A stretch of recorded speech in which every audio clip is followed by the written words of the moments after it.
আসসালামু আলাইকুম। আশা করি আপনারা সবাই ভালো আছেন। তো আজকের এই ভিডিওটা আসলে আমি বানাইতে চাই নাই, বানাইতে আমাকে সে বাধ্য করছে। মানে সে চাইছে যে আমি ভিডিওটা বানাই, যার কারণে আমি ভিডিওটা বানাইলাম। কথাটা হইল গিয়ে যে আমার ভাইয়ের ব্যাপারে তো আপনারা সবাই সব জানেন। আপনাদের কাছে ওপেন খাতা আমার ভাই, কোনো কিছু লুকোচুরি করে নাই বা কোনো কিছু লুকায়ও রাখে নাই। তো কিছুদিন আগে যে ঘটনাটা আমার ভাইয়ের সাথে ঘটলো, যে তার যেই ওয়াইফ ছিল সে তার মার অসুস্থতার কথা বললে সে তার বাড়িতে গেছে। এটা তো আপনারা জানেন। আমার ভাই নিজেই তার কাপড় চোপড় প্যাক করে দিছে যে যাও দ্রুত আইসা পড়ো। আর এত ঘন ঘন একটা মেয়ে বিয়ে হওয়ার পর তার যায় না, তুমি যে হারে যেতেছ। তো এই সমস্ত দুই এক কথা হয়েছিল। তো সে যায় শনিবার, শুক্রবার কিন্তু আমি আমার ভাইয়ের বাসায় ছিলাম। তখনও তার সাথে আমার কথা হইলো। তারা আমি জিগাইলাম যে তুমি যে যে গান টান গাও বিভিন্ন টোগ্রামে বা যে জায়গায় গাও, তো কই এগুলি তো আমাদেরকে তুমি জানাইলে না। তো সে বললো সারপ্রাইজ রাখছিলাম, হ্যাঁ আপনাদেরকে আমি পরে জানাবো, এই কারণে আমি জিনিসটা হাইট রাখছিলাম। তো আলহামদুলিল্লাহ, গান গাও ভালো কথা, এটা তার সমস্যা নেই। তো এখন যেহেতু বিয়া শাদী হয়ে গেছে, এখন তার এই গান তুমি গাইতে পারবে না। তারপর যদি গান গাওয়ার ইচ্ছা থাকে তাহলে আমার বাইরে বলুন, একটা চ্যানেল খুলে দিতে ইউটিউবে, গান গাইলা তোমরা স্বামী স্ত্রী মিলে, সমস্যা কি করলা। কিন্তু বাইরে যে মঞ্চে যায়, স্টেজে যায় গান গাইবা, তো এই সমস্ত অনেক কথাবার্তা হইল। তো পরবর্তীতে শনিবার সে আমার বাবা যে নিজেই তার বাসায় দিয়ে আসলো। তো যাওয়ার পরে দুই এক দিন মনে হয় ভালোই ছিল। তো দুই চার দিন পরে যেমন আমার ভাই তাকে জিজ্ঞাসা করলো কি হলো, তুমি আসো না। সে আসবে না। সে এক পর্যায়ে আমার ভাইকে ডাইরেক্ট মানা করে দিল, যেটা আপনারাও জানেন। আপনারা অনেক যারা ইউটিউবার আছেন তারা অনেক কিছু বলছেন, এদিকে তার লুকিয়ে রাখার মতো কিছু নাই, আর লুকানোর দরকারও নেই। সে বলল আমি সংসার করব না, তোর যা ইচ্ছা করার কইরা লো। আমার ভাই বললো যে তাহলে তুমি সংসার করবো না যখন, তাহলে আসো, এটা আইনের প্রক্রিয়ার মাধ্যমে তো এটাই করতে হইব। না আমি কোনোখানে সিগনেচার দিতে পারব না, আমি আসতে পারব না, তোর যা ইচ্ছা তুই কর। আমার ভাইরে বললো তোর কো বা তুমি কো, যেটাই কো বলছে সে। তা আমার ভাই তার মামার সাথেও কথা বললো যে মামা দেখেন হ্যালো, ওদিকে যা পরে মনে হয় মার অসুস্থতার কথা বললা, কি কারণে তো জানি না, আপনি একটু যোগাযোগ করে বলেন তাহলে যে সে যাতে চলে আসে। তো সে যাওয়ার পরে আমি নিজেও, মানে আমার ফোন দিছিল, আমি নিজেও তার সাথে কথা বলছিলাম যে তুমি যে চলে গেছো, তোমার সাথে তো আর আমার ভাইয়ের সাথে কোনো ঝগড়াঝাটি হয়নি, তোমার মার অসুস্থতার কথা বলে গেছো, এখন বলতেছো তোমার ভাইয়ের কোন ভাইয়ের মামতো ভাই নাকি বিয়ে আছে। তো ভালো কথা, বিয়ে আছে, বিয়াটি এক খায়া তুমি আমার ভাইয়ের বাসায় চলে যাও, কারণ এদিকে তার কোনো ঝগড়াঝাটি নেই। তো সে বললো যে আপনার ভাইরে পাঠান। তাই আমি বললাম আমার ভাই দেখো বিয়ার সাথে খাইতে পারবো না, মানে বিয়ার কথা বলছিল খাইতে, তো আমার ভাইয়ের পকেট খালি, এখন ঝামেলা চলতেছে, তো আমার ভাই যেতে পারবো না, তুমি বিয়ার সাথে খাও, খায়া ফিরিয়ে তুমি চলে আসো দ্রুত। তো তোমার ভাই, আমার ভাইয়ের সাথে তার তোমার সাথে তেমন কোনো ঝগড়াটি নাই। তো সেই জায়গায় সে তার মামায়, তার মার সাথে কথা বলছে, আমার ভাই তার মামার সাথে কথা বলছে। সে বলছে যে না তুমি তোমার মতো কইরা তোমার যা করার করো, আমার ভাগ্নি তোমার কাছে যাইবো না, তোমার সংসার করবে না। তারপরে আমার ভাই তার সাথেও কথা বলছে, সেই কথাটাই বলছে সংসার করুন না। সুতরাং চিন্তা করছে আমার ভাই যে এইভাবে তার ঝুলা থাকলে তো এটা সম্ভব হইব না, ঠিক না, যেহেতু আমি সংসার করবো না, বারে বারে বলতেছে, এটার কল রেকর্ড আছে, প্রমাণ আছে, সবই আছে। সে নিজেও বলছে যে আমি যে সংসার করুন না, আমার ডিভোর্সের কোনো টাকা পয়সার দরকার নেই, মানে যা যা বলছে সে নিজে বলছে যে আপনি দরকার বলে এটা কল রেকর্ড রাখেন, আমি কোনো সিগনেচার দিতে পারবো না, বা আমি পূর্বে যারা ছাইড়াইছি আমি তারও কোনো টাকা পয়সার জন্য কোনো কিছুর জন্য দাবি করিনি। তো সে দেড় টাকা ওইটা তার দাবি হক, সে যেটা দাবি করতেই পারে। কিন্তু সে তখন বলছে যে না আমি দাবি করবো না, আর আমার দরকারও নেই। মানে সে যেইটা করছে, অপরাধটা করছে, হয়তো বা সেই অপরাধটা সে বুঝতে পারছে, বুঝতে পারার কারণে সে বলছে যে আমি দাবি করব না, আপনি আপনার মতো করে কইরালেন, আপনার মতো করে জীবন কইরালেন। তো এর মধ্যে আরো কয়েকটা ফোন টোন তার স্বামীর পরিচয় দিয়েও করছে আমার ভাইরে। আমার বাবার কাছেও ফোন দিছিল, ফোন টোন দিয়া বলতেছে আপনার ছেলেকে দেখা শুনে বিয়া শাদী করায় দেন, মানে অনেক কিছুই বলছে। আমার বাবারও সে বলছে। তো কে বা এটা আমি চিনি না, আর আমার চেনারও দরকার নেই। সেম লোক আমারও মোবাইলে ফোন দিছিল, আমার ভাই তার ওই যে ডিভোর্সের কিছু ছবি দিছিল, এই কারণে ডিলিট করানোর জন্য।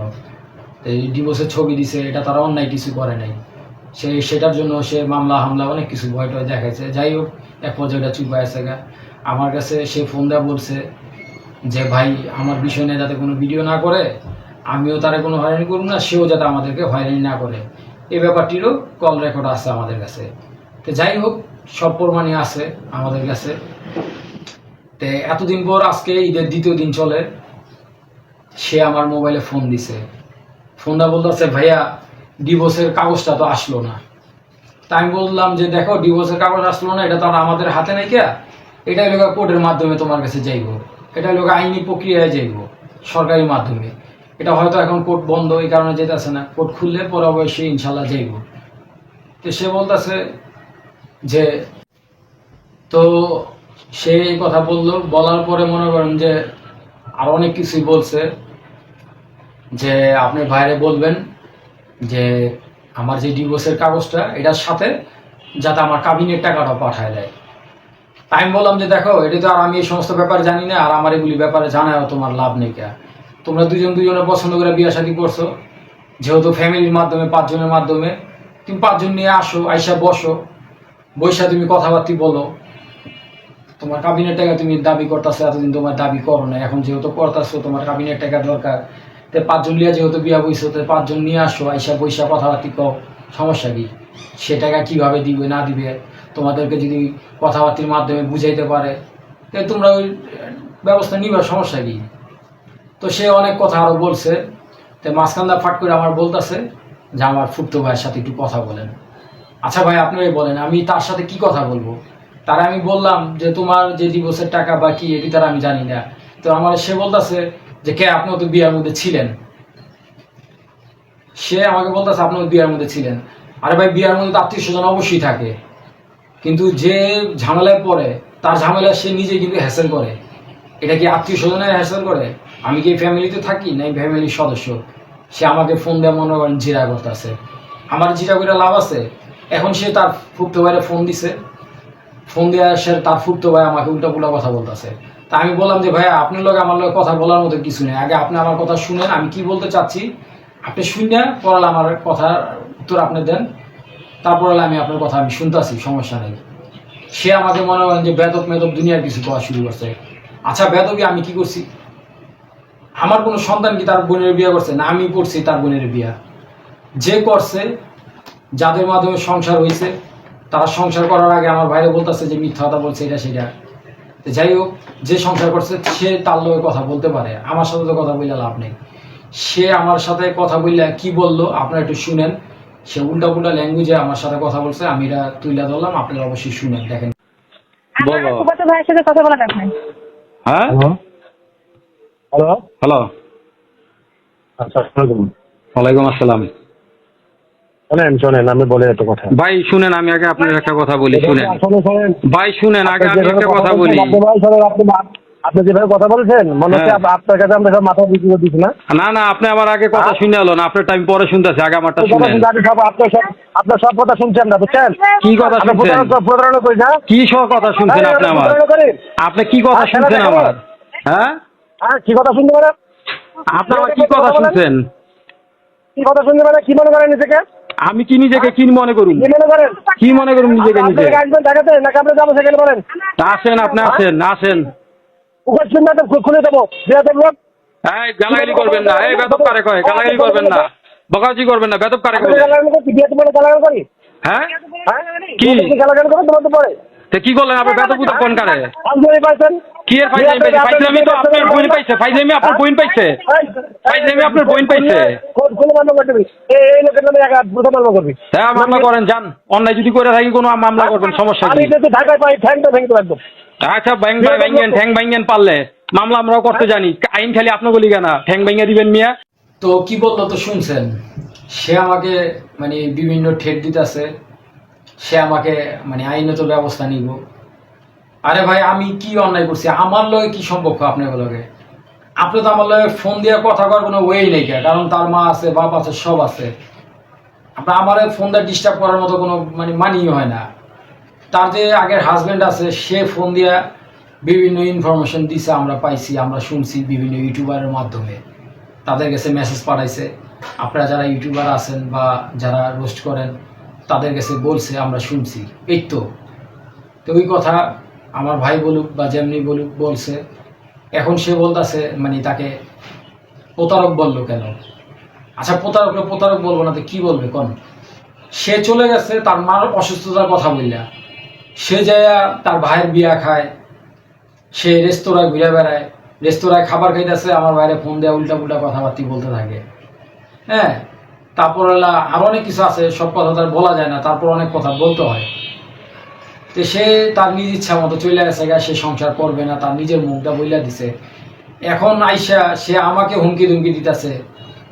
আরে ভাই, আমার অন্যায় কি? আমি কি সংসার করি নাকি? তার ফুপতো বাইরে দিয়ে আমারে হুমকি ধুমকি দেওয়াইতেছে, সে আমার নাকি ঠ্যাং পিড়ে ভেঙ্গা লাগব, মানে কি সমস্ত বিশ্রী কথাবার্তি বলতেছে। আমার ভাই মানে মূর্খ, এটা ওইটা, আমার ভাই ফ্ল্যাটের কথা বলছে, এটার কথা বলছে। আরে ভাই, আপনি যদি আপনার মেয়েকে বিয়া দেন, অবশ্যই যাচাই বাছাই করে একটু দিবেন। আমি তো আমার মেয়ে বিয়া দিছি, যাচাই বাছাই করে দিছি না?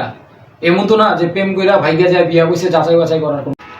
বাকি ঘটনা ইনশাল্লাহ আমার কল রেকর্ড সহ আমার ভাইয়ের চ্যানেলে শোনাবো, ইনশাল্লাহ আপনার পাবেন। মাফ করবেন, তুফান ছেড়ে দিছে বাইরে, কারেন্ট চলে আসে গা, সারাদিন তো রোদ আসছিল, এখন হঠাৎ করে ভাবসা একটা গরম ছাড়ছে, এর মধ্যে এখন আবার তুফান ছেড়ে দিল। তো যে কথা আমি বলতেছিলাম, যে একটা মেয়ে যখন আপনি বিয়া দিবেন, এটা তো প্রত্যেকটা ফ্যামিলির গার্জেনের কর্তব্য সব যাচাই বাছাই কইরা দেওয়ার। তো সে তার মতো সে যাচাই বাছাই কইরেই তো বিয়া বইছে, ঠিক না? আর এই বিয়ার ব্যাপারে বা সে কোন মাইয়া বা কোন লেভেলের মাইয়া এগুলি তার আমি জানি না। সে এখন আমাকে কল রেকর্ড মানে কল দিয়ে আমাকে বলতেছে তার লেভেলের কথা, তার তার স্ট্যাটাসের কথা, মানে সে যে কোন লাখ সাহেবের মাইয়া বা রাজার মাইয়া, এই সমস্ত কথাবার্তি বলতেছে। সে যদি কোনো রাজার মাইয়া হইয়া থাকে, সে তো রাজকুমারের কাছে যাইব, ঠিক না? যে রাজকুমার তাকে রাজার হালে রানীর হালে রাখতে পারবো, তার কাছে তো যাইব, এটি তো নিয়ম। তো সে যাচাই বাছাই না কইরা রাজ্যের যে সাধারণ প্রজা, এই সাধারণ প্রজার কাছে সে কেন আসলো? এখন বলতেছে মিথ্যা কথা বলছে। আরে ভাই, মিথ্যা কথা বলছে, তোমরা তার ভাইকে বিয়ে করো নাই, তোমরা তো 5 জনের মাধ্যমে বিয়ে হয়েছে। তো যেহেতু 5 জনের মাধ্যমে বিয়ে হয়েছে, সেক্ষেত্রে তুমি দেখা শুনে যাই নিয়ে এইটা যাচাই বাছাই করে এইটা যে কথা যে বলতেছে সে সব ঠিক আছে কিনা। এখন এতদিন পর আইসা সে উল্টা উল্টা কথা বলতেছে। এর আগেও একজনের নাম্বার দিছিল, কারে দিছিল আমি তার পরিচয় জানি না, সে উল্টা উল্টা ঠেক দিছে, আইনে তো ব্যবস্থা নিব, অনেক কিছু বলছে। আমি ওর মধ্যে রেকর্ড একটা কইরা রাখছিলাম, আমি ছাড়ি নাই কে, চিন্তা করছি যে না, যাই হয়েছে হয়েছে। সেও বলছে ভাই আমি আপনাদের ব্যাপার নিয়ে কোনো করুন না, আপনারা আমার ব্যাপার নিয়ে করেন না, এই কারণে ওই রেকর্ডটা আমি ছাড়ি নাই। তবে ওইটা এখন ছাড়া উচিত, আমি যেটা ভালো বুঝতেছি, ওটা অবশ্যই আমি পরবর্তীতে ছাড়ুন, আমার এই ভিডিওর পরে আপনারা অবশ্যই পাবেন। তো এখন দেখেন আইসা সে হয়রানি করতেছে, ঝামেলা করতেছে, সে হুমকি ধুমকি দেয়, সে বলে আমার মানে আমার ভাইয়ের প্রধান আসামি রাখবো, সে আমার দ্বিতীয় আসামি দিব, মানে নানান কথাবার্তি বলতেছে। আরে ভাই, আমার ভাইয়ের সাথে তোর সাথে বিয়ে হয়েছে, তুই 2 মাসও হয় নাই বিয়ার, 2 মাস হয় নাই, 1 মাস কয়দিন হয়েছে, এর মধ্যে মাত্র 10 দিনের মতো সে আমার ভাইয়ের বাসায় ছিল, আর বাকি সময় তার মার কাছে ছিল। তার মার শরীরে অসুস্থ থাকে, স্বাভাবিক বয়স হয়েছে, অসুস্থ থাকতেই পারে, এটা তো অস্বীকার করার মতো কিছু নেই। তবে একটা মেয়ে যদি বিয়ে হয়ে যায়, একটা মেয়ে কতবার তার বাপের বাড়ি যেতে পারে? আমার তো স্ত্রী আছে, আমার শাশুড়ি শরীরও অনেক অসুস্থ থাকে, সে শ্বাসকষ্টের রোগী, তাই বলে কি আবার বউ কি ঘন ঘন তার বাবার বাড়ি চলে যাবো? এটা কি হয় কোনোদিন? কোন আপনারাই বলেন। এখন সে যেভাবে যেতে চায়, আমার ভাইও কিন্তু যাইতে দেয়, এদিকে কিন্তু কোনো ঝামেলা নাই কে। আমার ভাই তো যখনই সে যাইতে চায় তখনই যায়, কোনোই নেই, সমস্যা নেই কে। সমস্যাটা এখন এই জায়গাটার মধ্যেই পাচ্ছে, সে যাইয়া এখন বলতেছে আসুন না। তা আসবা না তাহলে কি আমরা কি এইভাবে থাকুন? এইভাবে থাকুন, তো এইভাবে কি করে থাকা যায়? আপনি কোনো সিদ্ধান্ত কোনো কিছু নিলে আপনি লেনগা, সমস্যা নেই, আমি আপনাদের কোনো দেড় টাকা দাবি করুন না বা কোনো লাগবো না আমার, আপনি আপনার মতো যা করার কইরা লনগা। এইভাবে করে সে বলছে। বলার পরে আমার ভাই আমার যেটা ভালো মনে করছে ওইটা সিদ্ধান্ত তাকে জানা দিছে। আর সিদ্ধান্ত কিন্তু হুটহাট করে লাইনি কা, অন্তত পক্ষে সে গেছে যে 2টা সপ্তাহ হয়েছে, 3 সপ্তাহের মাথায় যা পড়ালে সিদ্ধান্তটা নিছে। তো সে যদি আসার মেয়ে থাকতো বা তো ঝামেলা হইতেছে, অবশ্যই আমার বাপ মার সাথে সে কথা বলতো, আম্মা বাবু যা হয়েছে আমি অমুক তারিখে আইতাছি, বা আমার রিসিভ করে নিয়ে যান, অবশ্যই বলতো। এখন সে এতদিন পরে এখন আইসা কয় তাদের বাড়ি ঘরে যাইতে যাই, এটা দেড় টাকা কেন দিব, এটা হিসাব বিতার করতে, মানে আমরা যাবো দিকে। দেখেন কি অবস্থাটা হয়েছে। এখন আমি বলতে চাই, আমি যতটুকু বুঝতে পারছি আপনারা ঝামেলার কোনো লোক না, আর আমরাও ঝামেলা করার কোনো লোক না। এখন যদি আপনারা আপনাদের প্রবলেম যদি বলতে চান অবশ্যই আসবেন, আইসা আমার ফ্যামিলির লোক আছে, বসেন, বৈশা কথাবার্তি বলেন, যেভাবে ভালো হয় এটা সমাধান করে নিয়ে যান। তবে এই যে ফোন দিয়ে আমাকে হুটহাট করে আপনারা বিভিন্ন ডিস্টার্ব করবেন, বিভিন্ন হুমকি ধমকি দিবেন, আইন সবার জন্য, কিন্তু দেশের আইন সবার জন্য সমান। শুধু আপনার জন্য আইন, আমার জন্য জেল, এটা কিন্তু না, সবার জন্য এক সমান। আপনি যে বললেন আমার টেঙ্গি ভেঙে দিবেন, পা ভেঙে দিবেন, এই সমস্ত কথাবার্তি আপনি ওপেনে হুমকিটা দেওয়ার আপনার উচিত অনেক। এটা দেশের আইন আছে, সংবিধান আছে, তারা বুঝবো। তো দেখেন, কথা বললে অনেক কথা বলা যাবে, ভিডিওটা লং হয়ে যাবে। আরও কিছু আছে কথাবার্তি, অবশ্যই আমার নেক্সট ভিডিওতে পাবেন। আজকের জন্য বিদায় নিচ্ছি। আল্লাহ হাফেজ, আসসালামু আলাইকুম।